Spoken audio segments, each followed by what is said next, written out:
Olá meus amigos, tudo bem com vocês? Aqui eu vou começando aqui mais um vídeo e sejam muito bem-vindos à segunda aula da nossa série Guia do Script. E nessa aula veremos sobre funções.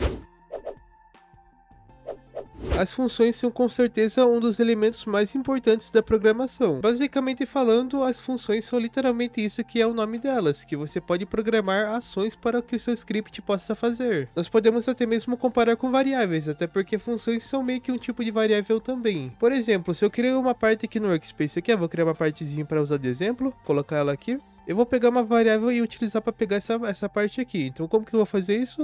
Eu vou criar aqui uma variável, eu vou dar o nome de parte para essa variável e vou colocar igual a workspace.part. Lembrando que eu ensinei o que é variáveis na aula passada. Beleza, o que eu estou fazendo aqui? Eu estou falando para o script que a palavra parte é igual a esse objeto que está aqui no workspace. Então, quando eu vou criar uma função, é basicamente falar para o script o que significa fazer aquela ação. É como se eu estivesse ensinando ele a andar, por exemplo, ensinar a falar e etc. Só que nesse caso, ao invés de ser um objeto ou algum tipo de valor, eu vou colocar uma ação. E para criar funções, nós utilizamos uma estrutura bem parecida, que seria o quê? Você coloca aqui primeiramente a palavra function, a palavra-chave function de função, né? Dá um espaço, você vai colocar o nome da função. Eu vou colocar uma função de load data, por exemplo, supondo que essa função vai carregar a informação do jogador, no caso data story, etc. É claro que eu não vou fazer isso aqui no vídeo, mas é só um exemplo. Depois você vai apertar aqui para vir aqui do lado e vai apertar Enter, que daí o Roblox vai autocompletar aqui com esse end aqui no final. Agora tudo que tiver depois desses parênteses e antes desse end vai fazer parte do corpo da função, e que será executado quando você pedir para o script fazer aquela ação. Então, por exemplo, apenas para vocês entenderem, eu vou colocar apenas prints nesse vídeo, porque como eu não expliquei mais nada para vocês, eu não vou avançar muito aqui agora, né? Vou colocar aqui então um print olá, e depois vou apertar aqui, colocar um print mundo. Só que mesmo tendo a janela de saída aberta, vocês perceberam que nada veio aqui na saída. Ou seja, ele não executou aqui o nosso código. Mas por que ele não executou o nosso código? E o motivo dele não ter executado o nosso código é bastante simples, que a gente explicou para ele o que significa carregar data do jogador, por exemplo, que é o propósito dessa função, vamos dizer assim. Porém, eu não pedi para o script fazer aquela função. É como se você explicasse para a máquina como que anda, mas você não falou para ela andar necessariamente. Ou seja, se você cria uma função sem usar ela, você não cria ela para nada, né? Ela não serve para nada. Agora devemos pedir para o script executar aquela função. E como faz isso? Você faz uma chamada de função, que como funciona? Basta você colocar o nome completo daquela função, que o Roblox já autocompleta ali quando a gente vai digitando, e depois colocar aqui um abre e fecha parênteses. E fazendo isso, ele já vai automaticamente chamar aquela função. E uma coisa interessante de funções é que permite você reaproveitar o código. Então, ao invés de eu ficar copiando e colando esse código que está aqui dentro, eu posso copiar e colar, vamos dizer assim, né? No caso, a chamada da função. Vou colocar aqui mais 5 vezes para vocês verem bem o que vai acontecer.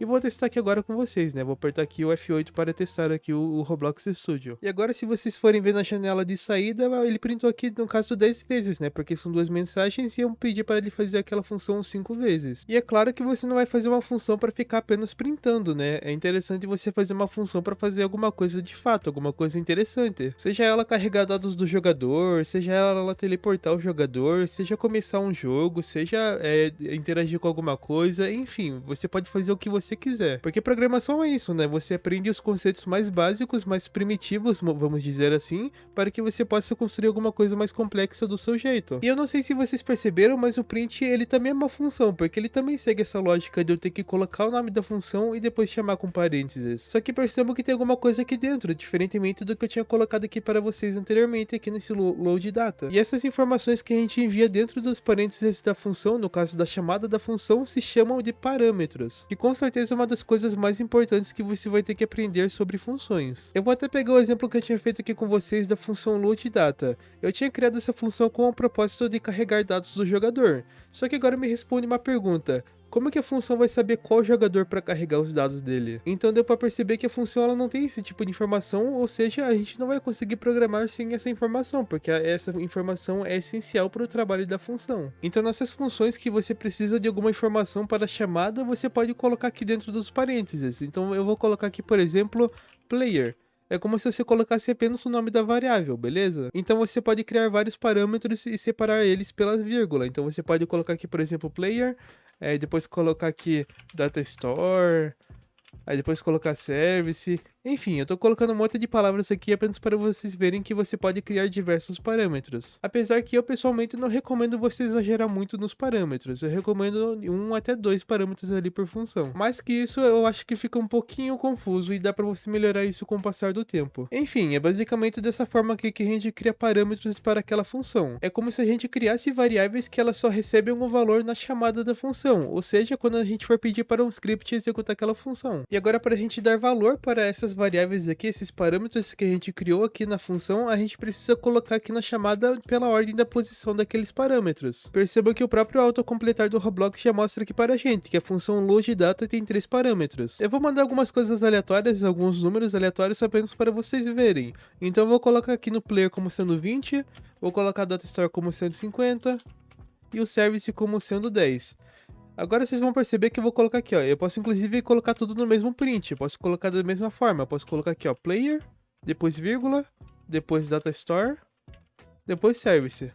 Lembrando que essas palavras não tem nada a ver, eu estou só usando como exemplo mesmo.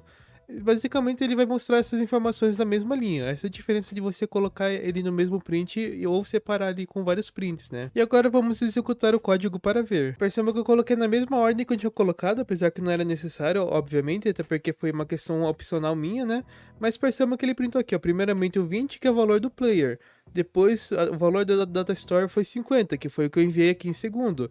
E depois 10, que é o valor que eu enviei ali no lugar do service. Então perceba que os parâmetros vão recebendo os valores de acordo com a ordem que você colocar eles. E esses parâmetros eles só são válidos para aquela chamada da função. O que significa que se eu chamar loadData depois sem nenhum parâmetro, por exemplo, ele vai printar normalmente aqui, né? Ele vai continuar funcionando normal ali naquela linha, porém aqui ele não vai printar nada. Perceba que ele printou aqui, ó, 20, 50 e 10, que seria o que eu tinha colocado antes, né? Só que agora ele depois disso ele printou 3 new, que seria o quê? O new nesse caso do Roblox significa como se fosse nulo. Isso porque na chamada da linha 8 ele não enviou nenhum parâmetro, então por isso esses parâmetros aqui ficaram sem receber nenhum tipo de valor. Então se vocês forem perceber, é importante notar que os parâmetros eles podem receber qualquer tipo de valor. É claro que no vídeo aqui eu estou fazendo apenas um teste, no lugar do player de enviar um número aqui, você pode realmente enviar um objeto do jogador, né? E colocar muito mais coisa dentro da função também. Então até agora nós vimos como que cria uma função, como que chama ela, como que cria parâmetros e como que utiliza os parâmetros ali para executar a função junto com aqueles parâmetros que nós enviamos. E agora vamos ver como que a gente pode retornar valores pelas funções e como nós podemos usar no código principal. Agora eu vou trocar um pouquinho a lógica, eu vou colocar aqui, ao invés de colocar loadData, eu vou colocar getData.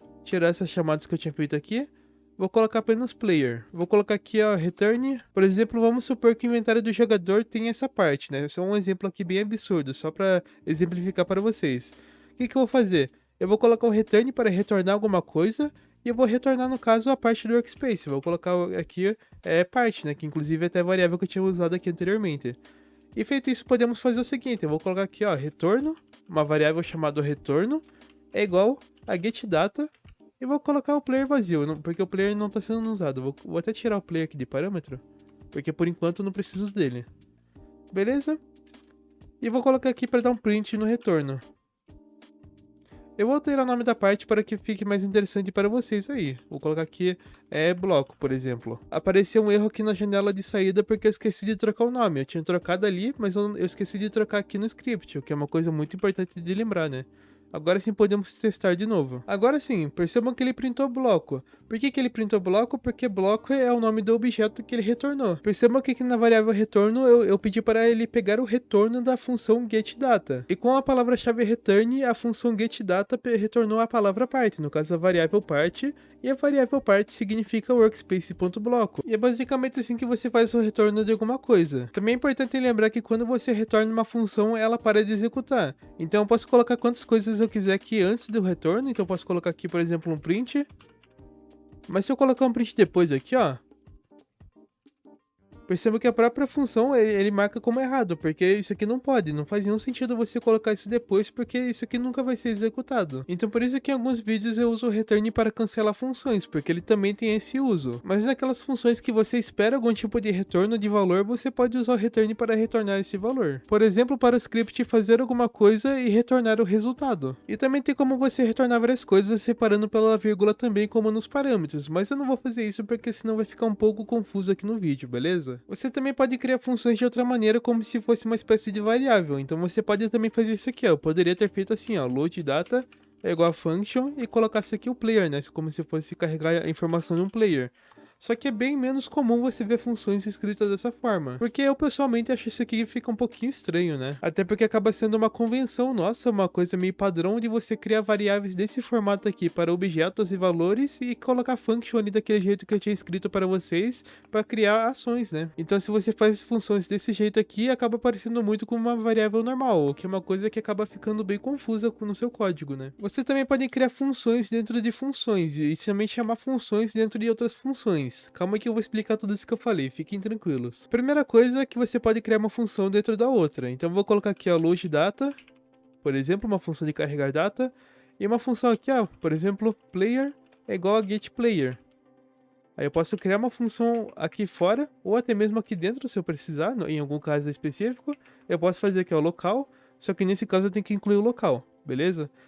Colocar local, function, getPlayer. Basicamente assim que você cria uma função dentro da outra. Sinceramente eu recomendo você evitar fazer isso, porque é bem raro os casos onde você vai ter que criar uma função dentro da outra. Se possível eu recomendo evitar. Aí lembrando que eu poderia colocar um return aqui, retornar algum jogador, por exemplo, o ozinho RBX.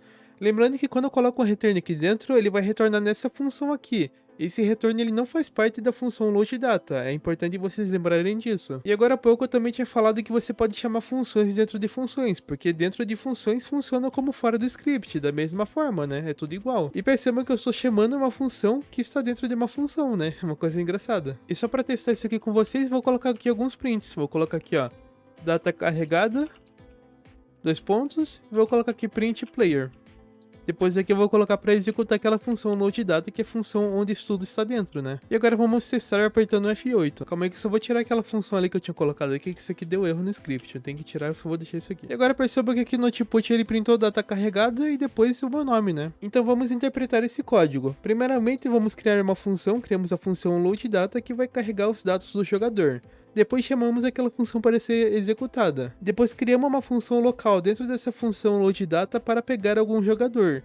E depois pegamos o jogador e armazenamos numa variável. E depois mostramos o resultado printando o data carregada e depois o nome do jogador que a gente escolheu para carregar os dados, né? Que no caso foi o retorno da função getPlayer. Então é basicamente assim que você vai ler um código, beleza? Então perceba que é muito importante você ver da onde a função está sendo chamada para que você possa entender a própria função. Por exemplo, você está lendo um código e vê a função load data, mas você pensa, tá, mas por que ele vai chamar a load data? Em que contexto eu vou querer saber disso? Aí você vai lá e procura por onde está sendo chamado, né? É extremamente importante saber disso porque códigos maiores vão ter muitas funções, isso eu posso garantir para vocês. E assim eu termino o nosso vídeo sobre funções da guia do script. Lembrando que para você entender a programação, para você entender esse conteúdo que eu passei para vocês nesse vídeo, é extremamente importante você praticar, porque vai ser só na prática que você vai consolidar esse conhecimento na sua cabeça. Então eu recomendo que, se for necessário, você reassista o vídeo, vai tentando aprender alguma coisinha, vai tentando praticar alguma coisa ali juntamente com o vídeo. Enfim, meus amigos, agora eu vou ficando por aqui e falou!